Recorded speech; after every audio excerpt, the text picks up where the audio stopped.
દાહોદમાં શિવરાત્રીના પાવન અવસરે શિવજીની શાહી સવારી નીકળી. આજે આખું દાહોદ શિવમય બન્યું છે. મહાશિવરાત્રીના પાવન અવસરે ભોલેનાથની શાહી સવારી નીકળતા ભક્તોમાં અદ્ભુત આનંદ છવાઈ ગયો હતો. ગોધરા રોડથી નીકળેલી આ યાત્રામાં ભક્તિ, શક્તિ અને આસ્થાનો ત્રિવેણી સંગમ જોવા મળ્યો હતો. દાહોદમાં દર વર્ષની પરંપરા મુજબ આ વર્ષે પણ ચોથી વખત શિવયાત્રા માટે શિવજી કી સવારીની શોભાયાત્રા ગોધરા રોડ સ્થિત નીલકંઠેશ્વર મહાદેવ મંદિર ખાતેથી ભવ્ય શિવયાત્રાનું પ્રસ્થાન કરવામાં આવ્યું હતું. શિવજીની મનમોહક પ્રતિમા જ્યારે નગરચર્યાએ નીકળી ત્યારે મોટી સંખ્યામાં ભક્તોનું ઘોડાપૂર ઉમટી પડ્યું હતું. આ શોભાયાત્રામાં આકર્ષણનું કેન્દ્ર બની હતી વિવિધ ધાર્મિક ઝાંખીઓ, જેમાં યુવાનોએ પોતાના સાહસિક કરતબો બતાવીને અનેરું આકર્ષણ જમાવ્યું હતું. અમરનાથ ગુફાની મનોહર ઝાંખીએ દાહોદના આંગણે કાશ્મીર જેવો અહેસાસ કરાવ્યો હતો અને શિવ પાર્વતીના વેશમાં કલાકારો પણ જોવા મળ્યા હતા, જેમાં શિવ પાર્વતી બનેલા ખેલૈયાઓના નૃત્યએ રસ્તા પર જ કૈલાસ જેવો માહોલ સર્જી દીધો હતો. સમગ્ર શહેરના મુખ્ય માર્ગો પરથી પસાર થયેલી આ યાત્રામાં ભક્તોએ ઠેર ઠેર સ્વાગત કર્યું હતું.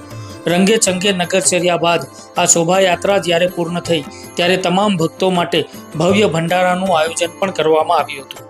શિવ ભક્તિના આ મહાકુંભમાં દાહોદના શ્રદ્ધાળુઓએ દર્શનની સાથે મહાપ્રસાદનો લહાવો લઈ ધન્યતા અનુભવી હતી.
હર હર મહાદેવ.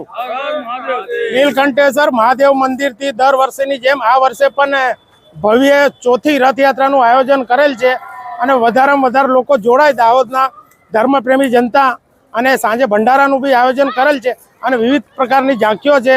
બાબા અમરનાથ બરફાની છે, કળશ છે, ડમરું છે, તાલ છે, શિવ પાર્વતીના ખેલૈયા છે અને મુખ્ય રથ છે અને વિવિધ ઝાંખીઓનું આયોજન કરેલ છે.